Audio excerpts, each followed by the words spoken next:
चलो सुनाता हूँ इस सफ़र की दास्तान। इस दिल में महाकालेश्वर और ओमकारेश्वर की बहुत सारी यादें लेकर हम निकल पड़े इस सफ़र की आखिरी मंजिल की तरफ, जो थी महेश्वर का किला। जितनी खुशी इस सफ़र को करते वक्त हो रही थी, उतना ही दुख इस सफ़र के ख़त्म होने का भी था। इस सफ़र को कैमरे में कैद करने का बस यही बड़ा रीज़न था कि इन पलों को हम बाद में भी महसूस कर सकें। वैसे तो हमारी छोटी सी फैमिली की बहुत अच्छी यादें केदारनाथ की भी थी, पर वो कैमरे में कैद ना हो सकी। बस फिर क्या था, ये बात मुझे बहुत खली और वहीं से शुरू हुआ अपने यादों का आशियाना बनाने का ये सिलसिला। आप लोग हमारी वीडियो देखते तो हैं, पर सब्सक्राइब बस 10% लोग ही करते हैं। अरे कर दो भाई, फ्री ही है। ओमकारेश्वर को बाय बोलने का मन तो नहीं था, पर महेश्वर का किला भी हमें अपनी तरफ खींच रहा था। बस फिर हमने सीधा ओमकारेश्वर से ऑटो बुक करा, जिसने हमसे 1200 रुपये लिए और महेश्वर के किले पर पहुंचा दिया। ओमकारेश्वर से महेश्वर की दूरी 65 किलोमीटर है, जिसे ऑटो ने आराम से 2 घंटे में कवर कर लिया था। वैसे तो महेश्वर तक बस भी आती है, जिसका किराया 100 से 200 रुपये तक होता है, जो आपको इंदौर और ओमकारेश्वर बस स्टैंड दोनों से मिल जाएगी। महेश्वर पहुंचते पहुंचते हमें शाम हो गई थी, जिसकी वजह से हमने किले को घूमने का सुबह का प्लान बनाया। ये किला सूर्योदय होने पर खुलता है और सूर्यास्त होने पर बंद हो जाता है। तो ये है हमारा रूम महेश्वर में। काफ़ी सही है, चीज़ें इनने सही दे रखी है। महेश्वर में होटल की शुरुआत 1000 रुपये से होती है। हमने ये होटल 2000 रुपये में लिया था।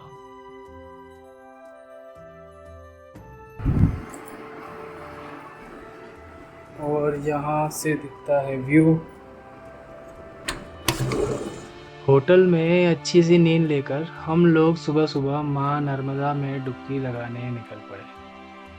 वैसे तो हमारा प्लान सहस्त्रधारा घूमने का भी था, पर वाटर लेवल ज्यादा होने की वजह से हम जा नहीं पाए।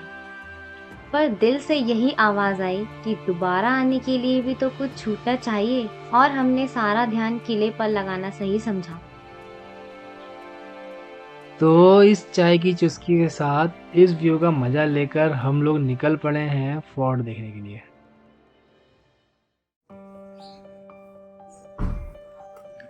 सो ये है देवी अहिल्याबाई होलकर का रजवाड़ा प्रवेश द्वार।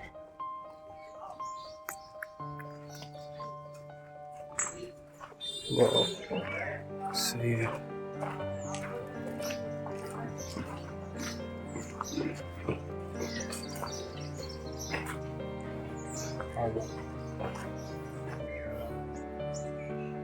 सो यहाँ पे एंटर करते ही ये रानी अहिल्याबाई जी की मूर्ति है, और इन्होंने यहाँ शासन करा था सन 1767 से सन 1795। सो हम लोग अहिल्याबाई के दरबार में आ गए हैं और अभी हम लोग बाहर खड़े हैं। तो अंदर दर्शन हमने कर लिए हैं। तो ये उनकी पालकी रखी है, और अंदर मतलब इनके हथियार और अंदर उनके गोले जो पुराने ज़माने में वो यूज़ करते थे, वो सब चीज़ें रखी हैं। तो अंदर मैंने वीडियो नहीं बनाई, क्योंकि बाहर लिखा था कि वीडियो बनाना मना है, फ़ोटो खींचना मना है। तो काफ़ी कुछ पुरानी चीज़ों में रखा हुआ है, नक्शे हैं, तो वो सब चीज़ें यहाँ पे देखनी चाहिए। और अभी हम लोग जा रहे हैं फोर्ट की तरफ। तो ऐसा कुछ है। और ये महेश्वर को पहले बोलते थे महिष्मती, और ये मतलब एमपी का जो इंदौर राजधानी है वहाँ से शिफ्ट करके महेश्वर बनाई गई थी, जब अहिल्याबाई ने शासन करा था यहाँ पे। तो इनकी स्टोरी ये है कि अहिल्याबाई के जो महाराज से मतलब हस्बैंड थे, उनकी डेथ हो गई थी और ये सती होने जा रही थी। तो इनके फादर इन लॉ ने बोला कि आप सती मत होइए, प्रजा को आपकी ज़्यादा ज़रूरत है, आप शासन करिए। तो जब भी ये यहाँ पे कोई निर्णय लेती थी या शासन करती थी, तो ये हाथ में अपने महादेव की शिवलिंग रख के तब कुछ भी वो अनाउंस करती थी या कुछ दंड देती थी। तो महादेव की बहुत बड़ी भक्ति, इसीलिए यहाँ का नाम महेश्वर रखा गया बाद में। और इन्होंने अच्छे अच्छे मंदिर बनाए हुए हैं किले के अंदर ही, तो वो सब भी आपको दिखलाऊँगा मैं। तो चलते हैं अब और आगे क्या है। किले का सिर्फ ये जो हिस्सा है ये ही यात्रियों के लिए, जो यहाँ के ट्रैवलर्स हैं उनको देखने के लिए अलाउ कर रखा है। और अंदर जहाँ उनका बैठक था वहाँ पे हम देख के आए। तो अब इसके बाद ये यहाँ से गेट है, तो वहाँ पे आप जाइए और जो यहाँ का घाट है, 3-4 घाट है, वो सब देखिए। बाकी पोर्शन किले का हम लोग कवर नहीं कर सकते।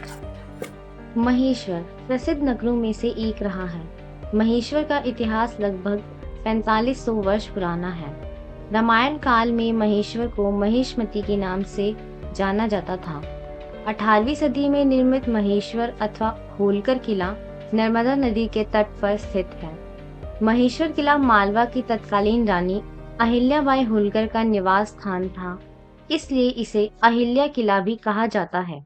इस प्राचीन इमारत में भगवान शिव के विभिन्न अवतारों को समर्पित कई मंदिर हैं। यह किला रानी अहिल्याबाई होलकर के शक्तिशाली शासक होने और अपने साम्राज्य की सुरक्षा के प्रति किए गए उपायों का प्रत्यक्ष गवाह है।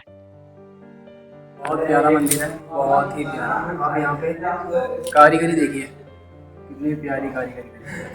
और मंदिर में प्रवेश बना है, फोटो खींचना मना है, बट अंदर मंदिर बहुत अच्छा है। महादेव का बहुत बड़ी शिवलिंग है और ये हमारी नंदी जी यहाँ विराजमान है। काफ़ी अच्छा है। और पीछे ये जब चलता होगा तो कितना प्यारा लगता होगा, बहुत ही बढ़िया लगता है। ये यही सब चीज़ें हैं यहाँ पे घूमने वाली, जो इस किले को और अच्छा बनाती है। इसे कहते हैं बालकनी। यहाँ घाट है। तो ये हिस्सा इस किले का सबसे प्यारा हिस्सा लगा है मुझे। और आप देख सकते हैं यहाँ से पूरा शिव मंदिर, और इधर आएंगे तो इधर दिखेगा आपको ये नर्मदा जी का घाट। बहुत सुंदर है, पूरा हिस्सा बहुत सुंदर लगा है। सो ये जो टाइल्स लगी हुई है, 17 सितंबर 1961 में यहाँ तक फ्लड आया था। और ऐसे ही यहाँ पे हर जगह लगा रखी है कहाँ तक कब फ्लड आया था। तो 1990 में, 1933 में यहाँ फ्लड आया था, 1930 में यहाँ फ्लड आया था। तो जैसे जैसे आप किले से घाट की तरफ आएंगे तो ये नज़ारे आपको बनारस के घाट की याद जरूर दिलाएंगे।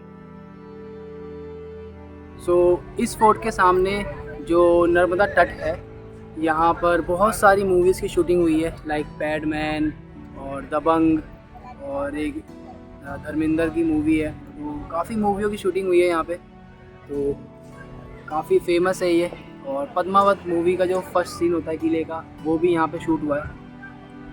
काफ़ी ज़्यादा अच्छा किला है ये, और काफ़ी प्राचीन है। यहाँ से मतलब आप फ़ोटो, वीडियोस, डेस्टिनेशन बहुत अच्छी है घूमने लायक। बहुत ही मज़ा आता है यहाँ पे बैठ के आराम से चिल करो।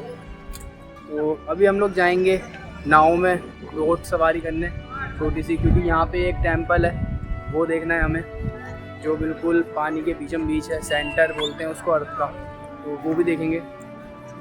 से मिलती है बोट, और 1200 रुपये सहस्त्रधारा के, 1000 रुपये ये 7 माता राउंड, और 500 रुपये ये पर्सनल फैमिली के लिए होती है, छोटे राउंड के लिए, और 50 रुपये नॉर्मल जो ये पूरा मंदिर से घुमा के लेके आते हैं। तो अब हम जा रहे हैं बोट पे।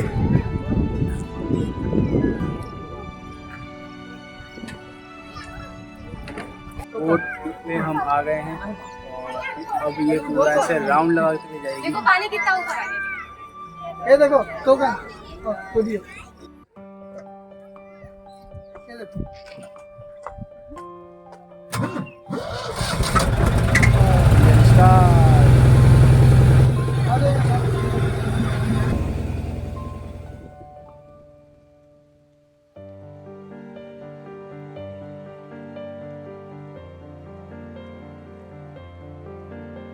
वो कहते हैं ना, सफर का मजा तो अपनों के साथ ही आता है। और सफर करते करते वो जगह अपनी सी लगने लगे तो सफर का मजा और भी बढ़ जाता है। यह बानेश्वर मंदिर 5वीं शताब्दी में बना था, जो नर्मदा नदी के बिल्कुल बीच में स्थित है और भगवान शिव को समर्पित है। इस मंदिर को बाद में अहिल्याबाई होलकर ने पुनः निर्मित करवाया था। कभी महेश्वर घूमने आए तो इस नाव की सवारी जरूर कीजिएगा, क्योंकि यहाँ से जो किले का नज़ारा आता है ना, वो आपको शब्दों में बयान नहीं कर सकते। सो फोर्ट घूमने के बाद अब हम लोग जा रहे हैं यहाँ मंदिर घूमने। तो 2 मंदिर दिखे हैं मुझे, एक तो जस्ट फोर्ट के बगल में है और एक जहाँ पे हमारा होटल था उसके सामने है। तो बस यहाँ का टूर यहीं ख़त्म हो जाएगा मंदिर घूमने के बाद, और फिर हम निकल जाएंगे अपने घर के लिए दिल्ली। ये है, कौन सा मंदिर है ये? काशी विश्वनाथ मंदिर। काशी विश्वनाथ मंदिर। ये फोर्ट के अंदर ही है मंदिर। काफी बड़ा और प्राचीन मंदिर है। बढ़िया है। इस टाइम से बना हुआ है। पेंट करवा रखा है इन्होंने। ये पेंट इसलिए है ताकि ये बारिश वगैरह से खराब ना हो, सही है यार। क्योंकि काफी पुराना स्कल्पचर है, तो टाइम के साथ ये खराब होने लग गया होगा। जैसे इधर हो रहा है। महेश्वर के किले में और घाट के आसपास हमें महादेव के प्राचीन मंदिर देखने को मिले हैं। पूरे घाट के किनारे महादेव की शिवलिंग जगह जगह स्थापित हैं, जिन्हें देखकर आपको यह एहसास होगा कि आप स्वयं महादेव की नगरी में घूम रहे हैं। महेश्वर में हाथ से बनी महेश्वरी साड़ी का उत्पादन होता है, जो पूरे देश में काफी पसंद की जाती है। तो पहला मंदिर था हमारा किले के अंदर ही, और किले से बाहर निकलने के बाद पड़ा ये दूसरा मंदिर। तो ये वाला मंदिर एक्सप्लोर करते हैं, और वीडियो अंदर कुछ नहीं बनाऊंगा क्योंकि लिखा हुआ है कि मोबाइल बंद रखें। तो देखते हैं ये मंदिर कैसा है, और उसके बाद चलते हैं ब्रेकफास्ट करने। मंदिर हमने देख लिया है और बहुत ही सुंदर मंदिर है ये। तो ये सफ़र हमारा यहीं पे समाप्त होता है। इसके अलावा अभी यहाँ पे और घूमने का कुछ नहीं है। तो अब हम लोग जाएंगे, ब्रेकफास्ट करेंगे और निकलेंगे इंदौर के लिए, और फिर इंदौर से अपना घर दिल्ली।